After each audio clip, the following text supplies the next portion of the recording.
আসসালামু আলাইকুম প্রিয় দর্শক, আমিরুল মোমিনিন মানিক আপনাদের প্রত্যেককে আমন্ত্রণ জানাচ্ছি চেঞ্জ টিভির লাইভ পর্যালোচনায়। আমাদের আজকের পর্যালোচনার বিষয় হচ্ছে প্রকাশ্যে হামলার নিন্দা, গোপনে ইরানের পা ধরে কান্না। অত্যন্ত তাৎপর্যপূর্ণ এই আলোচনা। দর্শক, আপনাদের প্রশ্ন বা মতামত থাকলে আপনারা ইউটিউবের কমেন্ট বক্সে গিয়ে লিখুন। আমরা সবাই জানি যে ইরান এবং মার্কিন যুক্তরাষ্ট্রের মধ্যে নতুন করে উত্তেজনা শুরু হয়েছে, পাল্টাপাল্টি হামলা চলছে। ইরানের তরফ থেকে বলা হয়েছে মার্কিন যুক্তরাষ্ট্র এবং ইসরায়েল যদি একটা হামলা করে তাহলে তেহরান দুটো করবে। যার ফলশ্রুতিতে আমরা দেখলাম যে প্রথম দফায় মার্কিন যুক্তরাষ্ট্র ইরানের ৮০টি জায়গায় হামলা করেছে, আর এর প্রতি উত্তরে মধ্যপ্রাচ্যে ৮৫টি মার্কিন ঘাঁটিতে হামলা হয়েছে। অনেকে আমাকে এই প্রশ্নটা করেন যে আসলে মধ্যপ্রাচ্যে মার্কিন যুক্তরাষ্ট্রের ঘাঁটির সংখ্যা কত। দেখুন, স্থায়ী অস্থায়ী ঘাঁটি মিলিয়ে ১৯টি ঘাঁটি। এর মধ্যে সর্ববৃহৎ ঘাঁটি হচ্ছে আল উদেইদ বিমান ঘাঁটি, যেটা কাতারে অবস্থিত। এর বাইরে পুরো মধ্যপ্রাচ্য জুড়েই বিভিন্ন রাষ্ট্রে মার্কিন যুক্তরাষ্ট্রের বিভিন্ন স্থাপনা রয়েছে। হোটেল, রিসোর্ট, বিভিন্ন ইনস্টিটিউট, এরপর সেনা ছাউনি, সেনা ঘাঁটি, আ বিভিন্ন অস্ত্র কারখানাও রয়েছে, প্রিয় দর্শক। তো সবকিছু মিলিয়ে আমরা যদি একটা হিসাব করতে চাই তাহলে এটা বলা যায় যে ২০০০ এর মতো স্থাপনা, ঘাঁটি, অস্ত্র কারখানা, প্রশিক্ষণ কেন্দ্র, আ এরপর বিনোদন কেন্দ্র, সব মিলিয়ে এইসব স্থাপনা রয়েছে। মানে এটা ২০০০ এর মতো হবে। তো যাই হোক প্রিয় দর্শক, আমরা ৭২ ঘন্টায় দেখলাম যে ইরান পাল্টা প্রত্যাঘাত হিসেবে কাতার, কুয়েত এবং বাহরাইনে হামলা করেছে। যদিও কাতারে হামলার মাত্রা কম, কিন্তু কুয়েত এবং বাহরাইনকে ভালোভাবে বিধ্বস্ত করে দিয়েছে বলা যায়। দুটো ছবি আপনাদেরকে দেখাচ্ছি, যে দেখুন কুয়েতের বিমানবন্দরের কাছে হামলা হয়েছে। সেখান থেকে অগ্নির কুণ্ডলী আমরা দেখতে পাচ্ছি, ধোঁয়ার কুণ্ডলী দেখতে পাচ্ছি। আরেকটি হামলার চিত্র, এটিও কাতারের চিত্র, প্রিয় দর্শক। তো আমরা দেখতে পাচ্ছি এই হামলা কোনোভাবেই বন্ধ হচ্ছে না। তবে একটা প্রশ্ন এখানে আপনাদেরকে দিয়ে রাখছি, যে গত ৭২ ঘন্টায় কিন্তু সংযুক্ত আরব আমিরাতে হামলা হয়নি। কেন হয়নি? সেটার একটা রহস্য উন্মোচন আমি করব।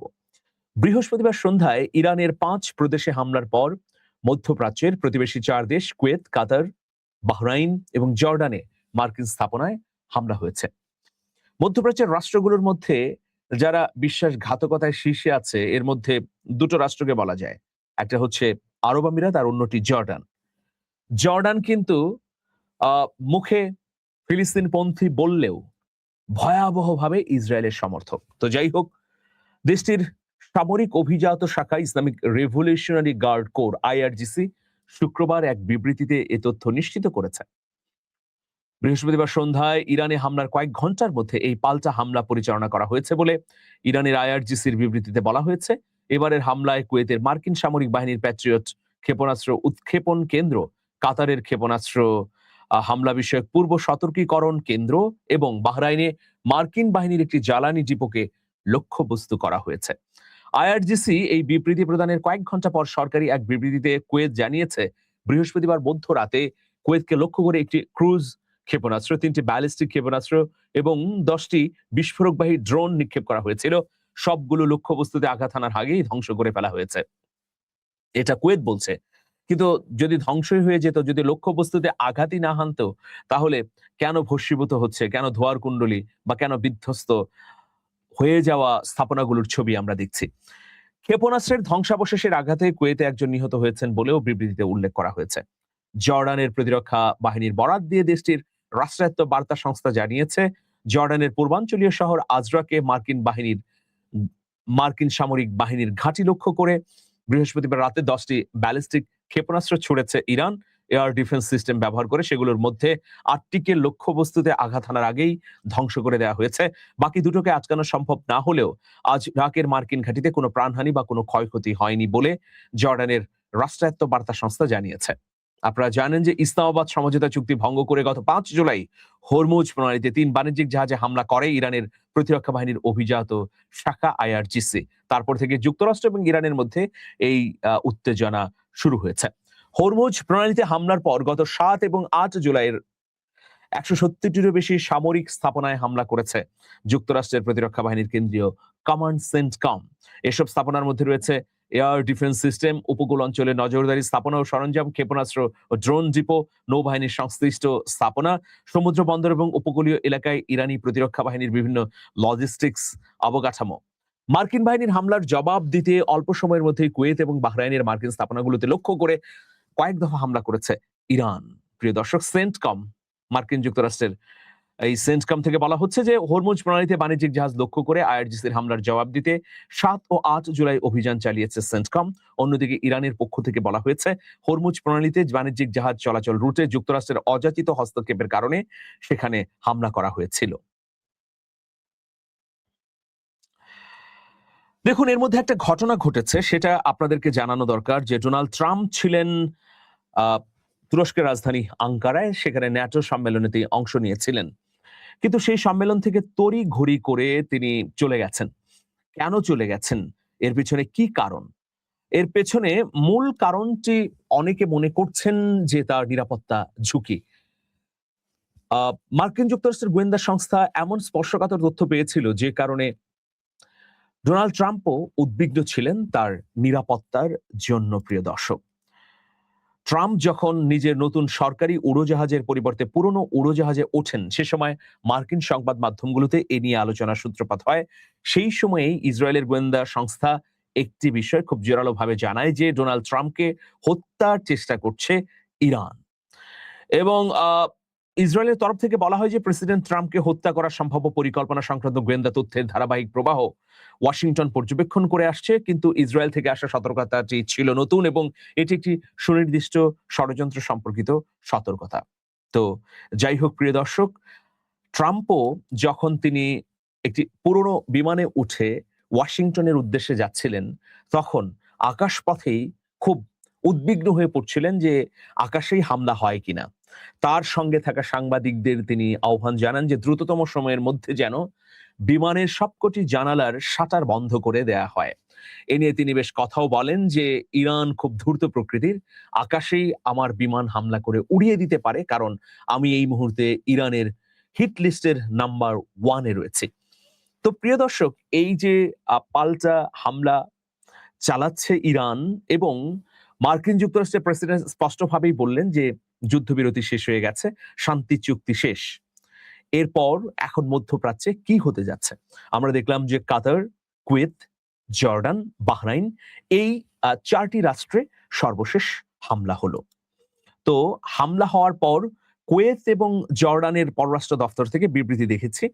এখনো বাহরাইন এবং কাতারের পররাষ্ট্র দপ্তর কোনো বিবৃতি জানায়নি। দেখুন, এখানে অনেকগুলো চাঞ্চল্যকর ঘটনা ঘটছে। আমি একটা প্রশ্ন আপনাদেরকে দিয়ে এসেছিলাম যে কেন সংযুক্ত আরব আমিরাতে গত 72 ঘন্টায় হামলা করেনি তেহরান। এর পেছনে সুস্পষ্টভাবে একটা কারণ রয়েছে যে এই শান্তি চুক্তি হবার পরে বা শান্তি চুক্তি হবার আগে থেকেই সংযুক্ত আরব আমিরাতের শীর্ষ নেতারা ইরানের নেতাদের সঙ্গে যোগাযোগ করে আসছিলেন।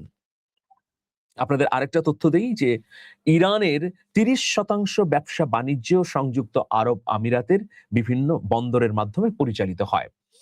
তো মার্কিন যুক্তরাষ্ট্রের যে ঘাঁটিগুলো আরব আমিরাতে রয়েছে, গত 28শে ফেব্রুয়ারির পর থেকেই সেগুলো কিন্তু তেহরানের লক্ষ্যবস্তুতে পরিণত হচ্ছে। ফলে বলা যায় যে আরব আমিরাতের অনেকগুলো নৌবন্দর এখন অচল অবস্থায় রয়েছে এবং আমিরাতে থাকা মার্কিন ঘাঁটিগুলোর অনেকগুলোই বন্ধ হয়ে গেছে, বিধ্বস্ত অবস্থা। কিন্তু এর বাইরেও তেহরানের হামলা কিন্তু আরব আমিরাতের সরকারি বেসরকারি বিভিন্ন স্থাপনাতে গিয়েও পড়েছে। ফলে আমিরাতের শাসকদের মধ্যে একটা উদ্বেগ তৈরি হয়েছে। তো এই যুদ্ধকালীন পরিস্থিতির মধ্যে আমিরাতের শাসকরা ইরানের রাষ্ট্র ক্ষমতায় থাকা উচ্চপদস্থ ব্যক্তিবর্গের সঙ্গে যোগাযোগ করে এটা বলেছে যে আমাদের দেশে হামলা বন্ধ করুন, বিনিময়ে উচ্চ মূল্য আমরা পরিশোধ করব। বিপুল পরিমাণ পেট্রো ডলার ইতোমধ্যে ইরানকে দিয়েছে আরব আমিরাতের শাসকরা। বিনিময়ে একটা প্রতিশ্রুতি চাইছে যে আমাদের নিজস্ব স্থাপনায় আপনারা হামলা করবেন না। মানে আমাদের সরকারি, আবাসিক, আমাদের সামরিক, বিভিন্ন রাষ্ট্রীয় যে স্থাপনা আছে গুরুত্বপূর্ণ, তেল শোধনাগার, অস্ত্র উৎপাদন কারখানা, এবং সাচিবিক বিভিন্ন প্রতিষ্ঠান, সেগুলোতে যেন হামলা না করা হয়। এটার জন্যে ইরানের সঙ্গে সংযুক্ত আরব আমিরাতের একটা গোপন চুক্তি হয়েছে বলে আমরা কিন্তু বিভিন্ন মারফত থেকে অকাট্য তথ্য পাচ্ছি। এই তথ্যগুলো অনেকাংশেই সত্য বলে আন্তর্জাতিক বিভিন্ন সূত্র আমাদেরকে নিশ্চিত করছে, প্রিয় দর্শক। তো এর ফলে কি হয়েছে যে আরব আমিরাতের পক্ষ থেকে স্পষ্টভাবেই বলা হচ্ছে যে আমরা তোমাদেরকে ডলার দেব, অর্থ সাহায্য করব, কিন্তু আমাদের স্থাপনাগুলোতে তোমরা হামলা করবে না এর বিনিময়ে। তবে তোমরা মার্কিন যুক্তরাষ্ট্রের ঘাঁটি গুড়িয়ে দাও। ওই যে আমি শিরোনামে দিয়েছি, প্রকাশ্যে হামলার নিন্দা কিন্তু গোপনে ইরানের পা ধরে কান্না। সংযুক্ত আরব আমিরাত অন্তরালে এই যোগাযোগ স্থাপন করে ইতোমধ্যে সফল হয়েছে, কারণ 72 ঘন্টায় ইরান কোনো ধরনের হামলা করেনি সংযুক্ত আরব আমিরাতে। এখন কোথায় হামলা করলো? কুয়েতেও হামলা হয়েছে। এর বাইরে আমরা দেখলাম যে হামলা হয়েছে জর্ডানে এবং বাহরাইনে। এই রাষ্ট্রগুলো এখন কি করছে, প্রিয় দর্শক? এই রাষ্ট্রগুলোর তরফ থেকে ইরানকে থার্ড চ্যানেলে প্রস্তাব দেওয়া হয়েছে যে আমাদের স্থাপনাগুলোতে যেন কোনো ধরনের হামলা না হয় তেহরানের পক্ষ থেকে। বিনিময়ে আমাদের দেশে থাকা মার্কিন যুক্তরাষ্ট্রের অবরোধ দেয়া অর্থ যেমন ছাড় দিব, একইভাবে তোমাদেরকে ফিক্সড ডিপোজিট হিসেবে বিপুল পরিমাণ পেট্রো ডলারও দেব। তোমরা শুধুমাত্র প্রতিশ্রুতি দাও যে আমাদের দেশের স্থাপনাগুলোতে হামলা করবে না। তোমরা মার্কিন যুক্তরাষ্ট্রের ঘাঁটিগুলো, তাদের আবাসিক অবস্থানগুলো গুড়িয়ে দাও, তাতে কোনো সমস্যা নেই। এই পরিস্থিতি কিন্তু 6 মাস আগেও ছিল না। কেন মধ্যপ্রাচ্যের কাতার, কুয়েত, জর্ডান, বাহরাইন এই রাষ্ট্রের শাসকরা এইরকম একটা অবস্থান নিলেন? কারণ তারা ইতোমধ্যে নিশ্চিত হয়ে গেছেন যে এই মধ্যপ্রাচ্যে যতদিন মার্কিন যুক্তরাষ্ট্র থাকবে তখন ইরানের সঙ্গে এই যুদ্ধাবস্থা চলতেই থাকবে। ফলে মধ্যপ্রাচ্যের রাষ্ট্রগুলো থেকে মার্কিন যুক্তরাষ্ট্র যদি চিরতরে চলে যায় বা স্থাপনাগুলো যদি উজ্জ্ব করে বা ঝেঁটিয়ে যদি বিদায় করা যায়, তাহলে সবার জন্যই মঙ্গল। কেন মঙ্গল? কারণ ইরান তখন আক্রমণ করার আর কোনো জায়গা খুঁজে পাবে না। মধ্যপ্রাচ্যের এই রাষ্ট্রগুলোর সঙ্গে ইরানের যতটা না ভূ রাজনৈতিক দ্বন্দ্ব, তার চেয়ে আদর্শিক দ্বন্দ্বও রয়েছে। কিন্তু এই রাষ্ট্রগুলো, বিশেষ করে কাতার, কুয়েত, জর্ডান, বাহরাইন, সংযুক্ত আরব আমিরাত, এই রাষ্ট্রগুলো মনে করে যে ইরানের সঙ্গে আমরা আদর্শিক দ্বন্দ্বে না গিয়ে বরং সম্পর্ক অটুট রেখে যদি ব্যবসা বাণিজ্যকে বিস্তৃত করতে পারি, আমাদের ক্ষমতা যদি নির্বিঘ্ন হয়, নিরাপত্তা যদি পাই, তাহলে সমস্যা কি? সুতরাং তারা চাইছে যে ইরানের এই নব উত্থানে মধ্যপ্রাচ্যে থাকা মার্কিন ঘাঁটিগুলো একেবারেই গুড়িয়ে দেওয়া হোক, যার ফলে ডোনাল্ড ট্রাম্প বাধ্য হয়েই এই ঘাঁটিগুলো প্রত্যাহার করবেন।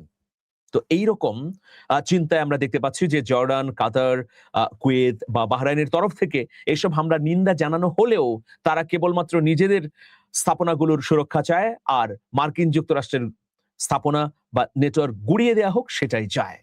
তো বুঝতেই পারছেন যে মধ্যপ্রাচ্যে এই মুহূর্তে তাহলে ডোনাল্ড ট্রাম্পের কি অবস্থা, প্রিয় দর্শক। তো আগামী দিনে এই পরিস্থিতি কোন দিকে যাবে? পাকিস্তান, কাতার এবং তুরস্কের তরফ থেকে চুক্তিটি মেনে চলার জন্য আবারও দুই পক্ষ মানে যুক্তরাষ্ট্র এবং ইরানের সঙ্গে যোগাযোগ শুরু হয়েছে। আশা করা যাচ্ছে যে 1 সপ্তাহের মধ্যে দুটি রাষ্ট্র হয়তো পুনরায় বসে যাবে আলোচনার টেবিলে। তো মূল যে দ্বন্দ্ব সেটি হচ্ছে হরমুজকে নিয়ে। ইরান বলেছে স্পষ্টভাবেই যে আমরা চুক্তি অনুযায়ী চলছে। চুক্তিতেই উল্লেখ করা আছে যে হরমুজ আমাদের সার্বভৌমের অধীন, হরমুজকে নিয়ন্ত্রণ করব আমরা। সুতরাং আমাদের অনুমতি ব্যতীত হরমুজে কোনো জাহাজ চলাচল করবে না। আর এর ব্যত্যয় ঘটেছে বলেই আমরা হরমুজের ভেতর দিয়ে যাতায়াতকারী তেলবাহী জাহাজের উপর হামলা করেছে। কিন্তু ডোনাল্ড ট্রাম্প বলছেন যে এটা সুস্পষ্টভাবে যুদ্ধবিরতির লঙ্ঘন।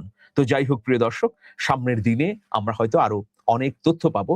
তবে এটা নিশ্চিত হয়ে যাচ্ছি যে মধ্যপ্রাচ্যে ভোগ বিলাসে মত্ত থাকা আরব শাসকরা এটা বুঝতে পেরেছে যে মার্কিন যুক্তরাষ্ট্র তাদেরকে নিরাপত্তা দিতে পারবে না, নিরাপত্তার নিশ্চয়তা দিতে পারবে ইরান। সুতরাং অর্থ দিয়ে হলেও ইরানকে বাগে আনতে চাইছে এই ভোগ বিলাসে মত্ত থাকা পেট্রো ডলারের মালিক আরব শাসকরা। ভালো থাকবেন, শুভেচ্ছা নিরন্তর। আল্লাহ হাফেজ।